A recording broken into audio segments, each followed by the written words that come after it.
सर्वांना नमस्कार. सर्वांना नमस्कार.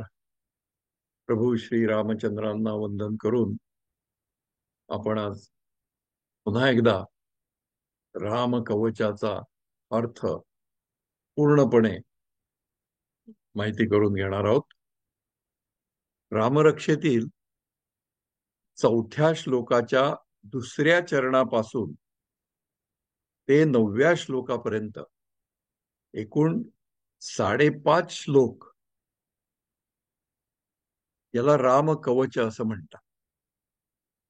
म्हणजे शिरोमे राघव पातू पासून पातु रामोखिलम वपुः इथपर्यंत हे राम कवच आहे. आणि पुढील 10व्या श्लोकापासून ते 15व्या श्लोकापर्यंत फलश्रुती सांगितलेली आहे.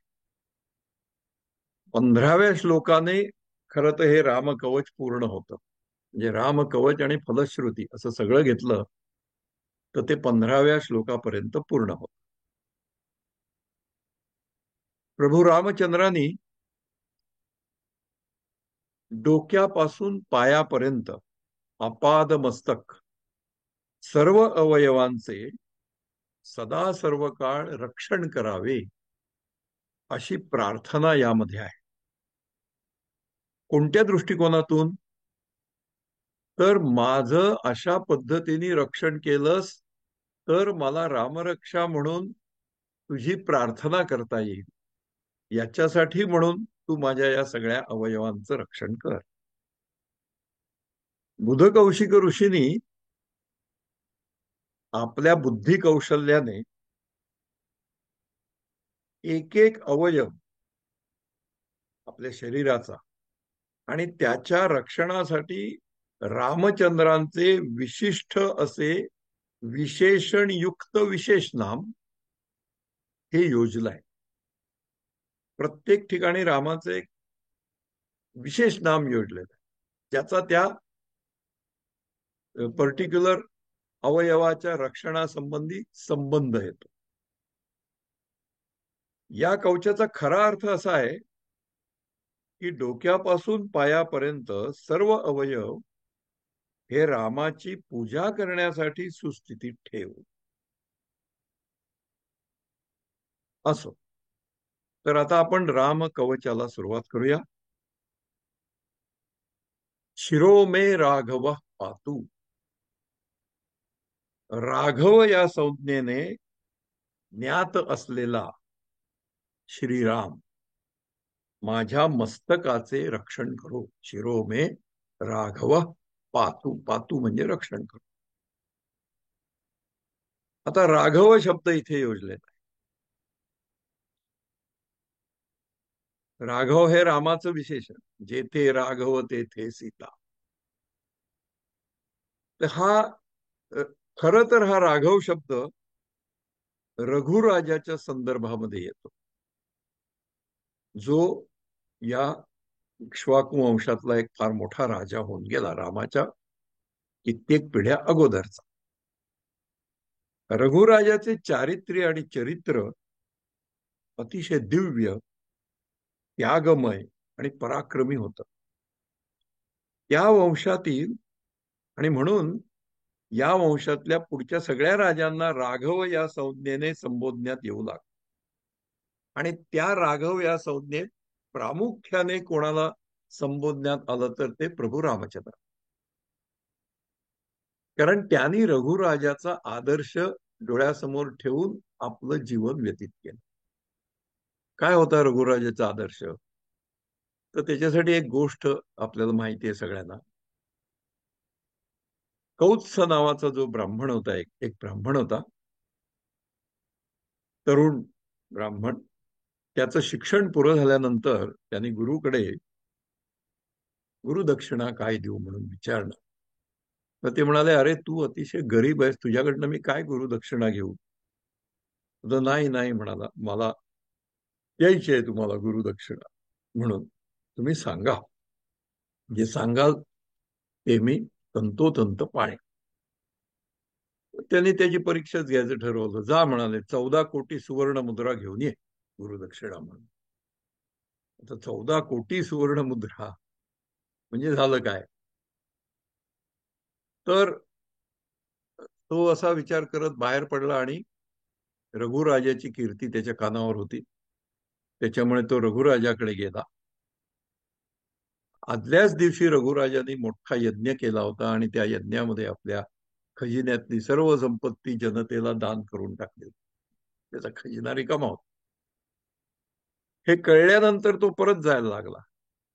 तेव्हा रघुराजांनी त्याला थांबवलं. तो म्हणाला, अरे परत जाऊ नकोस.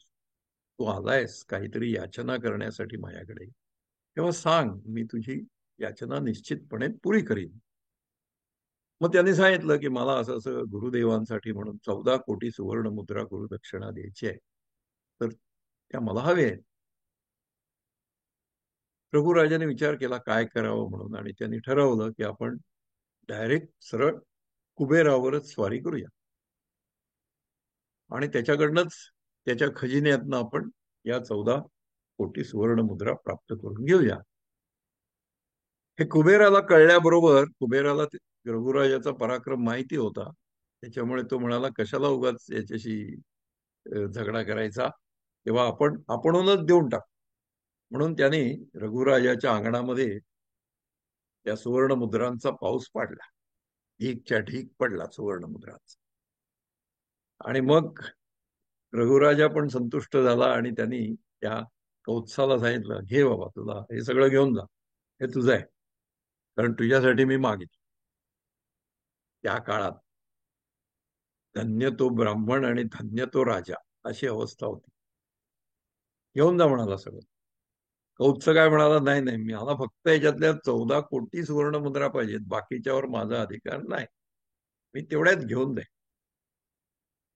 आणि मग त्या कौत्साने तेवढ्या सुवर्ण मुद्रा तो घेऊन गेला. उरलेल्याचं काय करायचं म्हणून परत रघुराजांनी सांगितलं, लुटा. जनते घेऊन गेली. ज्या झाडावर हे सगळं पडलं ते आपट्याचं झाड होतं आणि तो दसऱ्याचा दिवस होता. आणि म्हणून दसऱ्याच्या दिवशी आपण आपट्याची पानं सोनं म्हणून लुटतो आणि एकमेकांना वाटतो. त्या कथेमागचा एक महत्व म्हणून. तर असा हा रघुराजा, अद्वितीय पराक्रमी, पण त्याचबरोबर अतिशय निरीच्छ आणि केव्हाही सगळ्यांना मदत करणारा. रामचंद्राने देखील अशाच प्रकारचा आदर्श ठेवला. तेही सतत पूर्वजांच्या चरित्राचं, चारित्र्याचं चिंतन स्मरण करीत राहिले आणि त्यामुळे राघव ही संज्ञा रामचंद्रानं जास्त करून संबोधण्यात येते. अशा सद्विचारांचे चिंतन माझ्याही डोक्यामध्ये सतत असू दे, म्हणून शिरो मे राघव पातु. राघवानी जसं त्याच्या वंशातल्या राजांचं सद्विचारांचं चिंतन सतत करून आपलं जीवन उज्ज्वल केलं, तसं माझंही जीवन उज्ज्वल होऊ दे. आणि म्हणून राघव हे माझ्या शिराचं रक्षण करू दे. आपल्याकडे असं म्हणतात की कोणत्याही मस्तिष्काचा जर रोग असेल तर त्या रोगावर फायदा होण्यासाठी चिरोमे राघव पातू हा जप 108 वेळा करावा असं. इवन अगदी डोकं दुखत असेल तरी सुद्धा डोक्यावर हात ठेवून शिरोमे राघव पातू असं म्हटलं तर डोकं दुखायचं थांबतं, असं म्हटलं जातं. प्रभू रामचंद्र हे योग्यांचे योगी होते. वनवासात देखील त्यांची योग साधना चालू होती. म्हणून हा मंत्र जर ध्यानधारणेसाठी वापरला तर असं म्हणतात की शिराच्या खालचं जे ब्रह्मचक्र आहे, जे सहस्त्रार चक्र आहे, ते सहस्त्रार चक्र, त्यातल्या क्रिया जागृत होतात, त्यातल्या क्रिया चालू होतात आणि कुंडलिनी शक्ती जागृतीचा अद्वितीय अनुभव येतो. अर्थात हा सगळा अनुभव घेण्यासाठी तितक्याच योग्यतेची साधना असायला पाहिजे.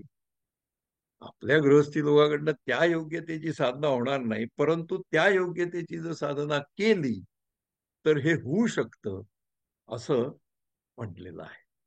आणि म्हणून शिरो मे राघव पातू. पुढे म्हणतात ते पातू भालन दशरथात्मजा. भालन दशरथात्मजा हा पातू. दशरथ आत्मज. दशरथाचा आत्मज म्हणजे पुत्र. हा दशरथाचा पुत्र म्हणजे कोण? पुन्हा प्रभू श्री रामचंद्र हे माझ्या भाल प्रदेशाचं रक्षण करो, माझ्या कपाळाचं रक्षण करो. आता दशरथात्मज हेच विशेषण या ठिकाणी का वापरलं? तर त्याचा विचार फार चांगला आहे. भाली भाली म्हणजे कपाळावर जे लिहिलेलं असतं ते चुकत नाही, ते भोगावं लागतं. त्याला प्राक्तन म्हणतो आपण. श्रीरामाने सुद्धा भोगलं. श्रीराम हे दशरथाचे पुत्र, दशरथाच्या पोटी जन्म घेतला आणि त्याच्यामुळे जी जी सुखदुःखे या ठिकाणी त्यांच्या लिहिलेली होती ती ती सुखदुःख त्यांनी आनंदाने भोगली, कसलीही तक्रार न करता भोगली. कोणतीही सबब देऊन ती टाळली नाही. अगदी राज्याभिषेकाला पाणी सोडायला लागलं तरी सुद्धा कोणतीही सबब न देता आनंदाने 14 वर्षाचा वनवास घेतला. हे त्याच्या प्रार्थनात हालावर जे लिहिलेलं आहे ते तुम्हाला भोगलं पाहिजे, आपल्यालाही भोगलंच पाहिजे ते. परंतु ही भोगण्याची शक्ती मिळाली पाहिजे आणि नेमकी आपल्याकडे ती नसते. त्याच्यामुळे मग आपण सगळे गलित गात्र होतो आणि देवाचा धावा तरी करायला लागतो किंवा देवाचा विश्वास तरी उडवून टाकतो. हे होऊ नये म्हणून भालम दशरथात मजहा. सुखदुःख कोणी कोणाला देत नसतो. आपल्याच कर्माने ती सुखदुःख आलेली असतात. त्याच्यामुळे मी काही करतो हा अभिमान बाळगणं हे वृथा आहे. तू काही करत नाहीस, तुझ्या प्रार्थनाप्रमाणे सगळं होत आहे. त्यामुळे आपल्याला वाट्याला आलेलं आपल्याला आनंदाने भोगायला पाहिजे, ते आपलं कर्तव्य आहे. आळी लिहिलेलं चुकत नाही, चुकवता येत नाही. या हा जो एक सिद्धांत आहे की भाळी लिहिलेलं भोगायला लागतं, ते काय चुकणार नाही. याच्यासाठी म्हणून स्वामी सत्यदेवानंद सरस्वती हे एके ठिकाणी म्हणतात की कोणत्या कुलात कोणत्या वंशात जन्म घ्यायचा, कोणत्या आई वडिलांच्या पोटी जन्म घ्यायचा, इहलोकी किती काळ राहायचं, काय काम करायचं, यातील एकही गोष्ट आपल्या हातात नाही. हा प्रारब्धाचा भाग आहे. जीव हा प्रारब्ध भोगण्यासाठी जन्म घेतो. आणि याच्या उलट सगुण रूपात आलेल्या अवतारी पुरुषांची स्थिती असते. त्यांना माहित असतं सर. असे पुरुष स्वेच्छेने कोठे कसा जन्म घ्यायचा हे ठरवतात. भगवान विष्णूंनी ठरवलं कोणाच्या पोटी जन्म घ्यायचा, त्यांनी ठरवलं. त्याप्रमाणे रामचंद्रांचा जन्म झाला. त्यांना माहिती आहे की आपल्याला काय भोगावं लागणार आहे, तरी पण ते टाळलं नाही त्यांनी, ते आनंदाने भोग. आपल्या वाटेला आलेले भोग असे असे सगुण अवतारी पुरुष सुद्धा भोगतात, समाजाला दाखवण्यासाठी की तुमच्या वाट्याला आलेले भोग तुम्हाला भोगायला पाहिजे. आपण काय करतो? आपल्या कर्माचे भोग भोगतो, पण त्याचा दोष दुसऱ्याच्या माथी टाकतो. तुझ्यामुळे झालंय, त्याच्यामुळे झालंय, आणि त्याच्यामुळे आपल्याला अजून दुःख भोगावं. हे भोग शांतपणे भोगण्याचं बळ प्रभू रामचंद्राने आपल्याला द्यायला पाहिजे, कारण त्यांनी ते आनंदाने भोगलेलं आहे. म्हणून भालम दशरथात्मजा, दशरथ आत्मजा, तू जसं हे आनंदाने भोगलंस तसं आम्हाला भोगण्याचं बळ दे, म्हणून आमच्या भाल प्रदेशाचं रक्षण कर. आता याच्यात आणखीन एक अर्थ समाविष्ट आहे. रथ म्हणजे इंद्रिय, दशरथ म्हणजे 10 इंद्रिय, म्हणजे पंच ज्ञानेंद्रिय आणि पंच कर्मेंद्रिय. ही पंच ज्ञानेंद्रिय आणि पंच कर्मेंद्रिय यांच्यावर जबरदस्त नियंत्रण असणारा महान योगी हा कोण? तर प्रभू रामचंद्र. यांनी जसं या सगळ्या पंच ज्ञानेंद्रिय आणि कर्मेंद्रियांवर नियंत्रण ठेवलं आणि भोग आनंदाने भोगले, तसं माझं होऊ दे. म्हणून दशरथ आत्मज असा शब्द या ठिकाणी वापरलाय. दोन्ही कपाळांच्या मध्ये, दोन्ही भुवयांच्या मध्ये, कपाळामध्ये आज्ञाचक्र असतं, आपल्याला माहिती आहे. हे आज्ञाचक्र हे जागृत होण्याच्या दृष्टीने हालन दशरथात असा त्याचा योगिक अर्थ काढला जातो. याला याला तीर्थक्षेत्र म्हणतात, तीर्थराज म्हणतात, प्रयाग क्षेत्र म्हणतात. त्याचं कारण मूलाधार चक्रापासून निघालेल्या 3 नाड्यांचा संगम या ठिकाणी होतो. मूलाधार चक्र म्हणजे भूमीपासून निघालं, उदद्वारापासून निघालं. आणि या 3 नाड्या तुम्हाला माहिती आहेत, इडा, पिंगला आणि सुषुम्ना. याच 3 नाड्यांना गंगा, यमुना आणि सरस्वती म्हणतात. जसं गंगा, यमुना, सरस्वतीतून पाण्याचा प्रवाह जातो, तसा या 3 नाड्यातनं प्राणाचा प्रवाह जातो. प्राण म्हणजे प्राणवायू नव्हे, प्राण हे तत्व. ते प्रवाहित होतं ऊर्ध्व दिशेने आणि ते इथे एकत्रित येतं, त्यांचा संगम होतो, म्हणून हे तीर्थक्षेत्र आहे. या तीर्थराजाशी जर रामाने माझं रक्षण केलं तर हे चक्र जागृत व्हायला मदत होईल. आणि ज्याचं आज्ञाचक्र जागृत होतं तो योग क्षेत्रामध्ये फार पुढे जातो, कारण कुंडलिनी शक्ती जागृत होण्याच्या दृष्टीने आज्ञाचक्र जागृत होणं फार महत्वाचं मानलं जातं. म्हणून योग्यांचा योगी जो प्रभू रामचंद्र दशरथात्मज, ज्याने सगळ्या इंद्रियांवर विजय मिळवला आहे, असा राम माझ्या भाल प्रदेशाचं रक्षण करू, असा या मंत्राचा अर्थ आपल्याला घ्यायचा आहे. आता कौसल्येयो दृशो पातु. दृशो म्हणजे दृष्टी, कौसल्येयो म्हणजे कौसल्येचा पुत्र. पुन्हा प्रभू श्रीराम, प्रत्येक ठिकाणी एक एक विशेषण वापर. कौसल्येचा पुत्र प्रभू श्रीराम माझ्या डोळ्यांचे रक्षण करू, असं सरळ सरळ साधा अर्थ आहे, परंतु त्याच्यात काय आहे ते समजावून घ्यायला पाहिजे. प्रभू रामचंद्रांची माता कौसल्या. प्रभू रामचंद्र हे इतके पवित्र होते की कोणत्याही परस्त्रीला ते कौसल्या मातेच्या ठिकाणी मानत असत. कोणत्याही स्त्रीला माता म्हणून संबोधत असत. कारण कौसल्या माता कशी होती, तर निस्वार्थ बुद्धी आणि अपरंपार वात्सल्य या दृष्टीने ती बघत असे. निस्वार्थ बुद्धी, मातेच्या मनात कधी स्वार्थ असेल का पुत्राबद्दल? अशी निस्वार्थी, आणि वात्सल्य ओसंट आहे डोळ्यातून.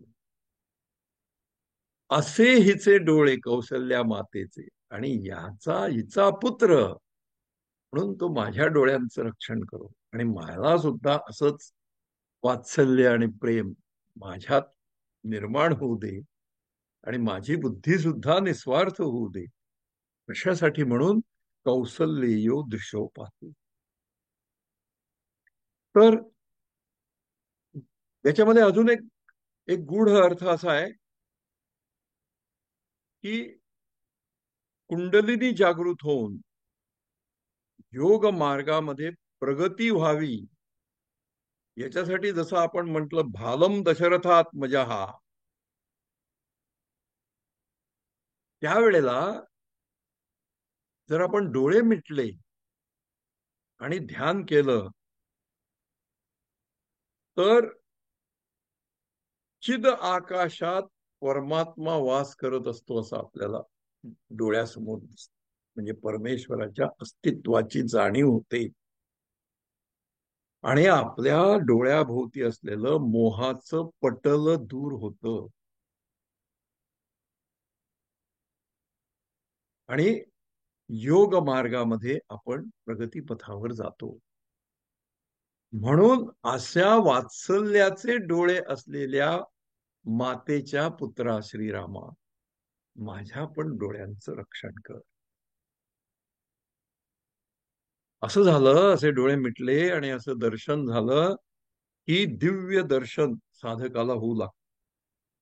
या दिव्य दर्शनाबरोबर साधकाला दिव्य आवाज ऐकू येऊ लागतात वेगवेगळ्या प्रकारचे.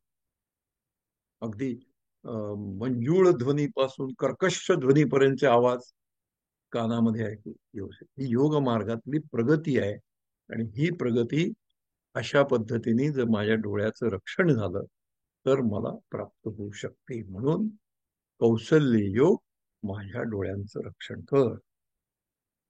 आणि पुढे विश्वामित्र प्रिय श्रुती. श्रुती म्हणजे ऐकणं, कान. माझ्या कानांचं रक्षण कर. कोण? विश्वामित्र प्रिय. विश्वामित्र ऋषींना जो प्रिय आहे असा कोण? तर प्रभू राम. हे प्रभू राम, माझ्या कानांचं रक्षण करो. आपल्या दोन्ही कानांचं रक्षण करावं. विश्वामित्र ऋषी कोण? मी सहज वीरश्रीने सांगितलं म्हणून शोध घेत होतो. आपलं गोत्र कौशिक गोत्र आहे गद्र्यांचं. कौशिक गोत्रोत्पन्न हा आणि यजुर्वेद शाखा आहे आपली. यजुर्वेदचे तैत्तिरीय शाखा अंतर्गत. तर कौशिक ऋषी म्हणजे हा कौशिक राजा होता. यांनी तपश्चर्या करून तो कौशिक ऋषी झाला आणि तोच पुढे विश्वामित्र ऋषी म्हणून मानण्यात येऊ लागला. विश्वामित्र ऋषी म्हणजे कौशिक ऋषी म्हणजे आपलं पूर्वज, हे लक्षात घ्या. तर या विश्वामित्रांना प्रिय प्रभू रामचंद्र. तर का प्रिय झाले त्यांना? तर त्यांनी विश्वामित्रांच्या यज्ञांचं रक्षण केलं. विश्वामित्र ऋषी हे दशरथाकडे आले आणि त्यांनी राम लक्ष्मणांना मागून घेतलं की आमचे यज्ञ होतात, त्या यज्ञामध्ये राक्षस लोक हैराण करतात, ते यज्ञ सगळे उद्ध्वस्त करतात. तेव्हा राम लक्ष्मणांचं आता शिक्षण पूर्ण झालंय तर मी त्यांना घेऊन जातो याच्यासाठी. म्हणून दशरथ राजा त्यांना परवानगी देतो आणि हे राम लक्ष्मणांना घेऊन जात असताना वाटेमध्ये त्यांना सर्व प्रकारचं वेद, उपनिषद, वाङ्मय या सगळ्याचं शिक्षण देतात. अस्त्रविद्या, शस्त्रविद्या वेगवेगळ्या प्रकारचे शिकवतात, वेगवेगळी अस्त्र देतात. आणि असे ते त्या यज्ञाच्या ठिकाणी गेल्यानंतर सगळ्या राक्षसांचा निःपात करतात आणि त्यांच्या यज्ञाचं संरक्षण करतात.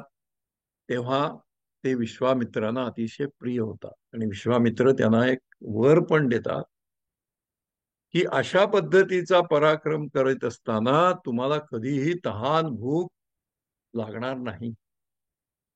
आणि या वरावरच लक्ष्मण 12 वर्ष तहान भूक झोपेशिवाय राहून राम आणि सीतेचं रक्षण करतात. लक्ष्मण असा वर हा विश्वामित्र देतात आणि असा विश्वामित्र प्रिय असलेला राम माझ्या कानांचं रक्षण करो. आता कानांचं का? तर ज्ञान संपादन करताना आपण इथून ऐकतो. आणि मग ग्रहण करतो. आणि त्याच्यामुळे माझ्या जर कानांचं रक्षण केलंस तर माझी सुद्धा ज्ञान संपादन करण्याची लालसा, इच्छा अशीच जागृत राहील आणि मी सुद्धा असाच ज्ञान संपन्न विद्वान होईल. म्हणून माझ्या कानांचं रक्षण कर. विश्वामित्र प्रियश्रुती घ्राणम पातु मखत्रात. घ्राण म्हणजे नाकवास. मखत्राता माझ्या नाकांचं रक्षण कर. फार चांगलं. मखत्राता म्हणजे कोण? मख म्हणजे यज्ञ. यज्ञाचं रक्षण करणारा म्हणून रामाचं विशेषण वापरलं तिथे मखत्राता. हा मखत्राता राम माझ्या नाकाचं रक्षण करू दे. लहान वयातच श्रीरामाने सगळ्या राक्षसांचा निपात करून विश्वामित्रांच्या यज्ञांचं रक्षण केलं. तर अनेक यज्ञ मी सुद्धा किंवा आपल्या धर्मामध्ये सांगितलेले आहेत. वैश्वदेव करतो आपण, अग्निहोत्र करतो, वेगवेगळे यज्ञ करतो, गणेश याग करतो, दत्त याग करतो, चंडी याग करतो.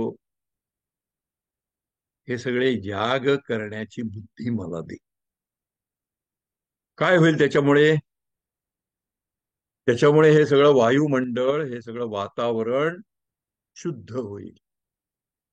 हे वातावरण शुद्ध झालं तर सर्व प्राणीमात्रांना, झाडांना, झुडपांना, वनस्पतींना शुद्ध आणि मोकळी हवा मिळेल. आणि माझ्या नाकाला अशी शुद्ध आणि मोकळी हवा मिळाली तर माझा श्वासोच्छ्वास चांगला होईल. आणि माझा श्वासोच्छ्वास चांगला झाला तर मला चांगल्या रीतीने प्राणायामाचा अभ्यास करता येईल, योगाचा अभ्यास करता येईल. म्हणून माझ्या नाकाचं रक्षण कर. आणि म्हणून कोणी मखत्रा, ज्यांनी यज्ञाचं रक्षण करून वातावरण शुद्धी तुला मदत केली, असा प्रभू रामचंद्र, तू जर माझ्या नाकाचं रक्षण केलंस तर मला निश्चितपणे अतिशय चांगल्या रीतीने श्वासोच्छ्वास करता येईल आणि पुढे माझी योग मार्गामध्ये प्रगती होईल, माझी ध्यानधारणा सुलभ होईल, आज्ञाचक्र जागृत व्हायला मदत होईल.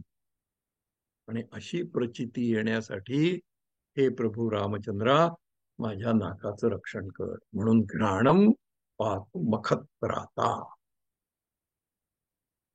मुखम सौमित्रिवत्सला. पातू, पातू म्हणजे रक्षण करणं.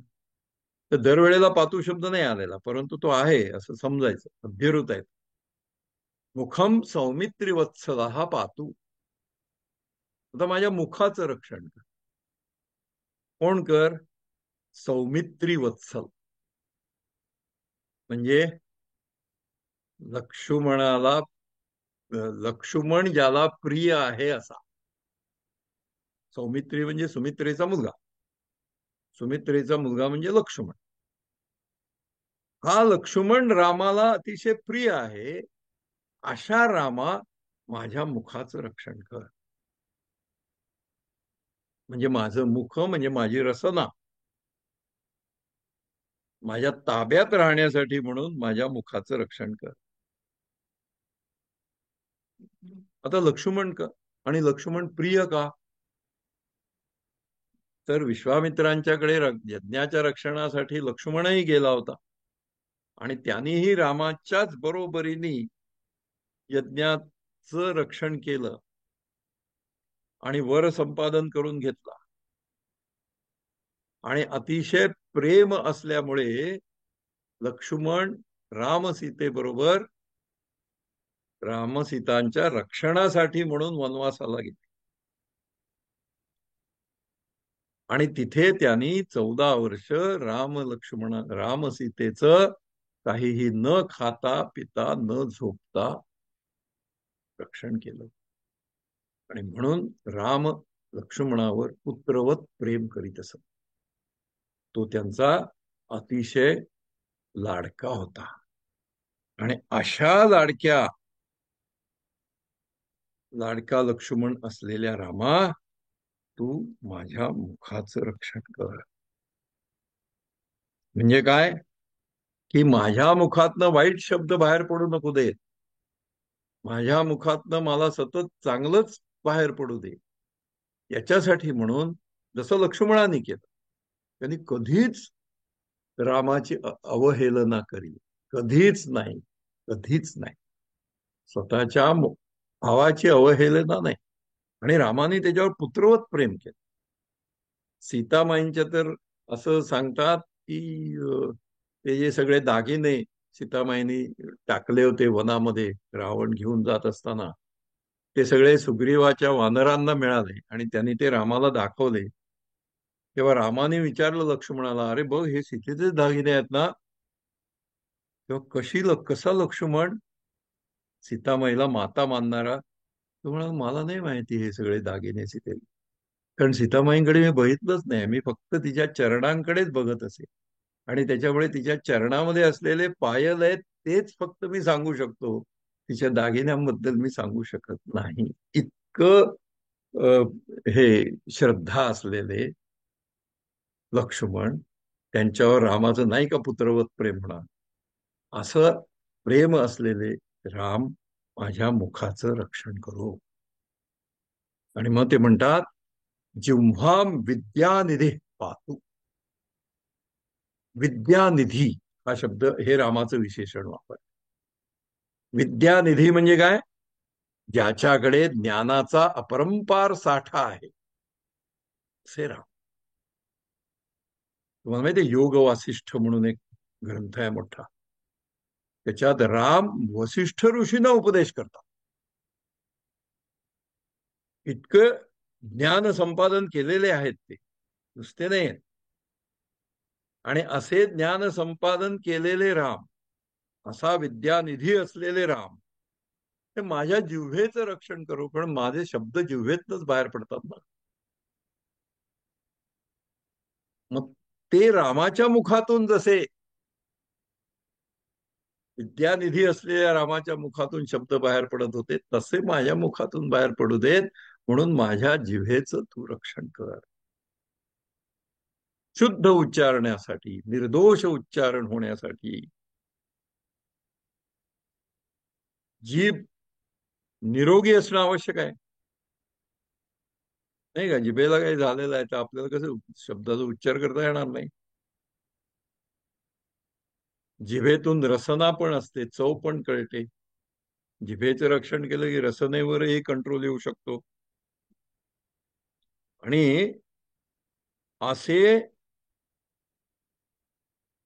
शुद्ध उच्चार होण्यासाठी, जिव्हा सुस्थितीत राहण्यासाठी, आरोग्यपूर्ण राहण्यासाठी, आणि त्याच्याबरोबरच माझं मन हे सुद्धा शुद्ध आणि पवित्र राहण्यासाठी माझ्या जिव्हेचं रक्षण कर. श्रीरामा, तू विद्यानिधी असलेला राम.